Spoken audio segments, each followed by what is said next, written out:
జపంతి ప్రాణినశ్శశ్వత్ కామేశ్వరయుగాత్మకం సోహమిత్యేవ యన్మంత్రం తత్స్వరూపం గురుం భజే.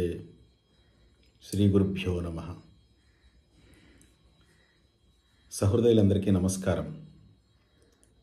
భారతీయ సంప్రదాయం అనే పేరుతో ఒక యూట్యూబ్ ఛానల్ ఒకటి ప్రారంభించబడింది. మన భారతీయ సంప్రదాయం ఏ విధంగా కొనసాగింది, ఏ విధంగా కొనసాగుతోంది, ఏ విధంగా కొనసాగవలసి ఉంది అనే ఈ విషయాలపైన కొన్ని ప్రామాణికములైనటువంటి విషయాల్ని చెప్పడం కోసం, అలాగే ఎంతోమంది ఆధ్యాత్మికంగా మేము ఎదగడానికి, మానసికంగా ప్రశాంతతను పొందడానికి, మా జీవితాలని చక్కగా ఏ రకమైనటువంటి ఒడిదుడుకులు లేకుండా చక్కటి జీవితాన్ని గడపడానికి మాకు ఉపాయం ఏమిటి అని చాలామందిలో ఒక జిజ్ఞాస ఉంటుంది. అటువంటి వారి కోసం ఈ భారతీయ సంప్రదాయం అనేటువంటి ఒక ఛానల్ ఒక వరంగా అందించబడుతోంది. అందరూ కూడా ఈ ఛానల్ని సబ్స్క్రైబ్ చేసుకుని, అదేవిధంగా ఈ ఛానల్కి మీ సపోర్టుగా లైక్ చేసి, షేర్ చేసి ఈ భారతీయ సంప్రదాయం అనే ఛానల్ని ఆదరిస్తారని ఆశిస్తున్నాం. ప్రస్తుతం ఉన్నటువంటి సమాజంలో మనిషి మానసికంగా బలహీనుడవుతున్నాడనేది నిజం. అందున మన భారతదేశంలో ఎక్కువగా ఇది చోటు చేసుకుంటోంది, ఈ మనోదౌర్బల్యం అనేది. ఈ మనోదౌర్బల్యం ఎందుకు వస్తోంది ఈ రోజున అంటే, మనిషి ఎక్కువగా ఆధ్యాత్మికతనే ఇష్టపడతాడు ఈ భారతదేశంలో. ఈ భారతదేశంలో చాలామంది ఆధ్యాత్మికంగా ఎదగాలి అని ఇష్టపడతారు. ఆధ్యాత్మిక విషయంలో చాలా అంశాలు ఉన్నాయి. జ్ఞానము, ఉపాసన, కర్మ అనే విభాగాల్లో చాలా శాఖోపశాఖలుగా ఎన్నో విషయాలు సంప్రదాయబద్ధంగా కొనసాగుతూ ఉంటాయి. ఇక్కడ ఎక్కువ మంది కర్మ మార్గాన్నే అవలంబిస్తూ ఉంటారు. అయితే కర్మ మార్గంలో జపము, పూజ, హోమాలు, అలాగే యాగాలు ఇలా పెంచుకుంటూ పోతుంటే చాలా విషయాల్ని మన భారతదేశంలో అనుసరిస్తూ ఉంటారు. ఇవన్నీ ఆధ్యాత్మిక విషయాలే. అయితే భారతదేశంలో మన మహర్షులు వ్యవస్థాపితం చేసినటువంటి ఒక వ్యవస్థలో దేని తర్వాత ఏది, దేనికి అనుబంధించి ఏది ఉంటుంది అనే విషయం ప్రతి ఒక్కళ్ళు తెలుసుకోవాలి. కర్మ ఉపాసన కోసం విధించబడింది, ఉపాసన జ్ఞానం కోసం విధించబడింది, జ్ఞానము ఆత్మస్వరూపాన్ని తెలుసుకోవడం కోసం విధించబడింది. కర్మ ద్వారా చిత్తశుద్ధిని పొందమని పెద్దలు మనకి ఎప్పుడు చెప్తూ ఉంటారు. అందువల్లే భగవద్గీతలో కూడా మనకు కనిపిస్తూ ఉంటుంది, నిష్కామ కర్మ చెయ్యాలి, నిష్కామ కర్మ చెయ్యాలి, కర్మణ్యేవాధికారస్తే మా ఫలేషు కదాచన, మా కర్మఫలహేతుర్భూ మాతే సంగోస్త్వ కర్మణి. ఏ ఫలం లేకుండా నేను ఏ పని చేయను అంటాడు లోకంలో. ఏ మనిషి అయినా అనే మాట అదే. ఏదైనా ఒక ప్రయోజనం ఉంటే నేను ఈ పని చేస్తాను అంటాడు. అయితే భగవద్గీత మనకు చెప్తున్న అంశం ఏమిటి? నువ్వు నీకు విధించబడినటువంటి కర్మని చెయ్యి, అది కర్తవ్య బుద్ధితో చెయ్యాలి, కానీ ఈ ఫలం నాకు కావాలి అనేటువంటి ఆశతో చెయ్యొద్దు. ఒకవేళ ఆశ ఉన్నా కూడా ఫలం తప్పనిసరిగా నేను సంపాదించుకొని తీరుతాను, ఒకవేళ ఫలం రాకపోతే ఈ కర్మను వదిలేస్తాను అనేటువంటి దురభిప్రాయంతో మాత్రం కర్మ చేయొద్దని చెప్తోంది. అందువల్లే చెప్తున్నారు, మా ఫలేషు కదాచన. ఫలముల యందు నీకు దృష్టి ఉండకూడదు. నీకు విధించబడినటువంటి కర్మ ఏదైతే ఉందో దానిని కర్తవ్య బుద్ధితో చేయడమే నువ్వు చేయవలసిన పని. ఎందువల్ల మా కర్మఫలహేతుర్భూ, కర్మఫలానికి నువ్వు కర్తవి కావు. కర్మఫలం ఇచ్చేది కాలం. కాలానికే విడిచిపెట్టేయాలి కర్మఫలాన్ని. కర్మ చేయడం వరకే మన వంతు. అలా కదా అని చెప్పి ఫలం నాకు తెలియనప్పుడు లేదా ఫలం నాకు దక్కనప్పుడు ఈ కర్మ ఎందుకు చెయ్యాలి అని ఆ కర్మ విషయంలో మూఢుడవై ప్రవర్తించొద్దు అని చెప్తాను. దీన్ని బట్టి ఆలోచిస్తే ఫలం మీద ఆశ లేకుండా, అంటే మానసికంగా కూడా ఫలాన్ని ఆశించకుండా కర్మని అనుసరించే వాళ్ళు ఎవరైతే ఉంటారో వాళ్ళు తప్పనిసరిగా చిత్తశుద్ధిని పొందుతారు. అయితే కర్మ దగ్గరకు వచ్చేసరికి చాలామందికి ఒక మూఢస్థితి ఏర్పడుతోంది. ఆ మూఢస్థితి ఎందువల్ల ఏర్పడుతోంది అంటే, ఇప్పుడు ఏ పూజ చేయాలన్నా ఏ జపం చేయాలన్నా చాలామందికి ఆశ ఉంటుంది. ఈ పూజల ద్వారా మాకు ఈ ఫలాలు వచ్చేయాలి. ఫలాలంటే ఏమున్నాయి? ప్రతి వ్యక్తికి కూడా వ్యాపారము, డబ్బు, లేకపోతే వాడి యొక్క ఉన్నతి, నలుగురు గుర్తించే విధంగా అభ్యున్నతి, ఇవే కదా ఫలాలు. సాంసారికంగా మనిషి ఎదుగుదలకి ఇవే ఫలాలుగా మనకి బయట కనిపిస్తున్నాయి. అవే లోకంలో అందరి చేత కోరపడుతున్న విషయాలు. అయితే మనిషికి ఆశ ఉండొచ్చు, కానీ ఆశ అత్యాశ కాకూడదు. ఎప్పుడైతే ఆశ అత్యాశగా మారిందో ఆ అత్యాశ దురాశగా మారిపోతుంది. ఎప్పుడైతే దురాశగా ఈ అత్యాశ మారిపోయిందో అప్పుడు మనిషి తాను చేయవలసినటువంటి పనిని సక్రమంగా చేయకుండా అక్రమ మార్గంలో చేస్తూ ఉంటాడు. అందువల్లే ఇవాళ ఆశ అత్యాశగా, అత్యాశ దురాశగా పెరిగిపోవడం వల్ల క్షుద్ర పూజల్ని కూడా వెనకాడకుండా చేసేస్తున్నారు చాలామంది.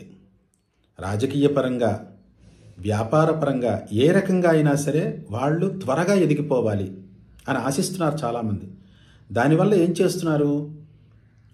ఇది చేయకూడని పనా, చేయవలసిన పనా అని ఆలోచన చేయకుండా ఏదో ఒకటి చేసేసి ఫలాన్ని దక్కించుకోవాలి అని ఆలోచిస్తున్నారు.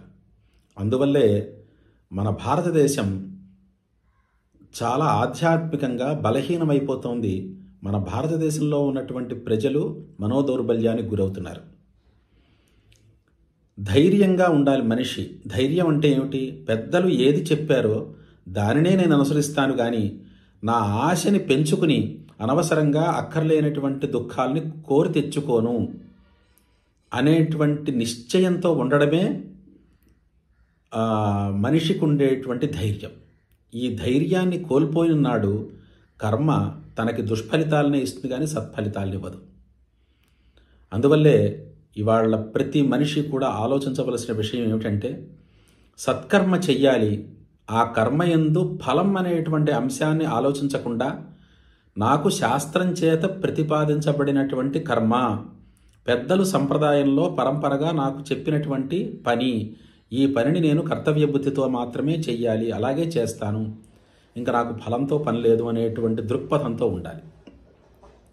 అయితే ఇప్పుడు కర్మ చెయ్యడానికి ఏది ప్రధానమైనటువంటి సాధనం అనే విషయాన్ని మనం తెలుసుకోవాలి. కర్మని మనం చేయడానికి ప్రధానమైన సాధనం ప్రమాణ జ్ఞానం లేదా ప్రామాణ్య జ్ఞానం. మనకి ఆ కర్మ యందు ఒక ప్రామాణ్య బుద్ధి అనేది ఉండాలి.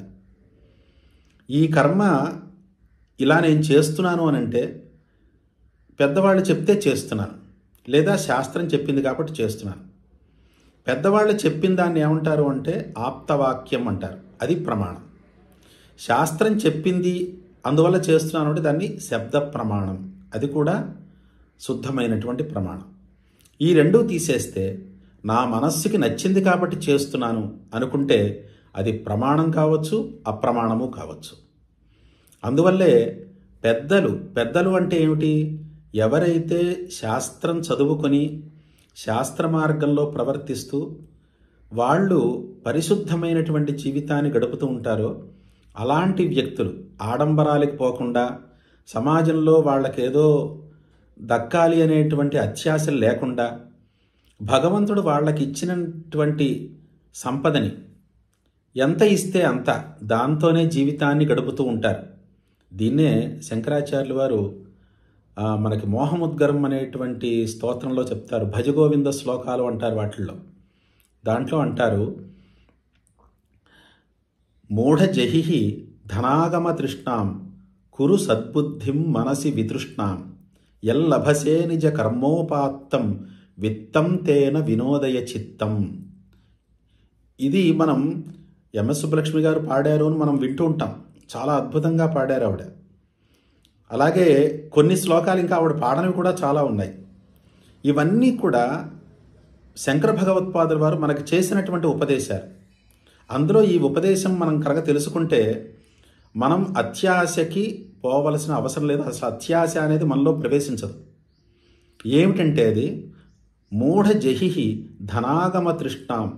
నువ్వు ధనం సంపాదించాలి అనేటువంటి మూఢభావంతో ఉంటున్నావు. అందువల్లే నువ్వు మూఢుడు అవుతున్నావు. అటువంటి ఓ మూఢుడా, డబ్బు కావాలి, డబ్బును పెంచుకోవాలి అనే అత్యాశని విడిచిపెట్టు. జహిహి కురు సద్బుద్ధిం మనసి వితృష్ణాం. భగవంతుడు నీకు ఇచ్చినటువంటి జ్ఞానము, నీకు ఇచ్చినటువంటి ఆలోచనా శక్తిని భగవంతుని వైపు మరల్చు. భగవంతుడు అంటే ఆత్మస్వరూపుడు. ఆత్మాన్వేషణ చెయ్యి. నేనంటే ఏమిటి, నేనంటే ఎవరు అనేటువంటి దిశగా ఆలోచించు. దీనికోసం పెద్ద పెద్ద వైజ్ఞానిక గ్రంథాలు చదవక్కర్లేదు. మనకి ప్రశ్న అంటూ కలిగితే గురువుని సమీపించడం అనేది మనకి ఆ జిజ్ఞాసే గురువు దగ్గరికి తీసుకెళ్ళేట్టుగా చేస్తుంది. అందువల్ల మనం గురువుని అన్వేషించాలి. నేనంటే ఏమిటి, నేను జీవిస్తున్నటువంటి నేను ఎక్కడి నుంచి వచ్చాను, ఎక్కడికి వెళ్ళిపోతాను అనేటువంటి ప్రశ్నలతోటి మనిషి తనని తాను అన్వేషించుకోవాలి. అందువల్లే చెప్తారు కురు సద్బుద్ధిం మనసి వితృష్ణాం. నీ మనస్సు యందు దృష్టిని కేంద్రీకరించి ఆత్మస్వరూపాన్ని తెలుసుకునే దిశగా నువ్వు ప్రయత్నించి ఆధ్యాత్మికతలో సిద్ధిని పొందు. ఇంకా మరి నా జీవితం గురించి ఏమిటి, నేను ఇలా ఆధ్యాత్మికంగా ఆలోచిస్తూ కూర్చుంటే జీవితం సంగతి ఏమిటంటే ఎల్లభసే నిజ కర్మోపాత్తం. నువ్వు ఏదో చిన్న ఉద్యోగమో లేకపోతే ఏదైనా చిన్న వ్యాపారమో ఇంకోటో చేస్తూ ఉంటావు. నీకు విధించబడినటువంటిది నీ శక్తికి సరిపోయేటువంటి కర్మ ఏదైతే ఉందో దాంట్లో ప్రవర్తిస్తూ, ఒక వృత్తిలో ప్రవర్తిస్తూ, ఆ వృత్తి ద్వారా నువ్వు సంపాదించుకున్నది ఏదైతే ఉందో అది నీ జీవితానికి సరిపోతుంది. ఆలోచించే కొద్దీ అవసరాలు ఇంకా ఎక్కువగా ఉంటాయి. అవసరాలు పెరిగే కొద్దీ ఇది నాకు కావాలి అనిపిస్తుంది.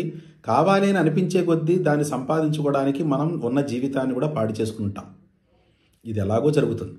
అందువల్ల వాటి వైపుకి దృష్టిని వెళ్ళనివ్వకుండా నా వృత్తి ద్వారా నేను సంపాదించుకునేది ఏదైతే ఉందో అది నాకు చాలు అనేటువంటి ఒక తన యందు ఒక నిగ్రహాన్ని పొంది, అంటే ఒక నియమాన్ని పొంది తనని తాను నియమించుకుని తాను ఆధ్యాత్మికంగా ఎదగాలి, ఆశలకి పోకుండా తనకి భగవంతుడు ఎంత ఇస్తే దాంతోనే మనం తృప్తిని పొందాలి అనేటువంటి భావనతో ఉండాలి అంటారు.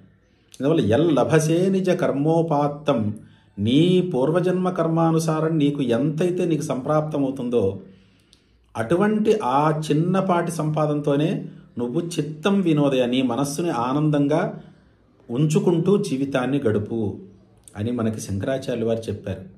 ఈ దృష్టి ప్రధానంగా ఉంటే కర్మయందు మనకి ఒక సిద్ధి ఏర్పడుతుంది. కర్మయందు సిద్ధి ఏర్పడడం అంటే చిత్తం ఎప్పుడు నిర్మలంగా ఉండడమే. చిత్తం ఎప్పుడు నిర్మలంగా ఉంటే అసలు మనస్సుకి ఏ రకమైనటువంటి ఉద్వేగాలు లేకపోతే ఏ రకమైనటువంటి దురాలోచనలు, ఏ రకమైనటువంటి మనస్తాపాలు లేకుండా ప్రశాంతంగా నిద్రపడుతుంది. హాయిగా ఆహారం శరీరానికి ఎక్కుతుంది. అలాగే మనం చూసే ప్రపంచం ఆనందమయంగా గోచరిస్తూ ఉంటుంది.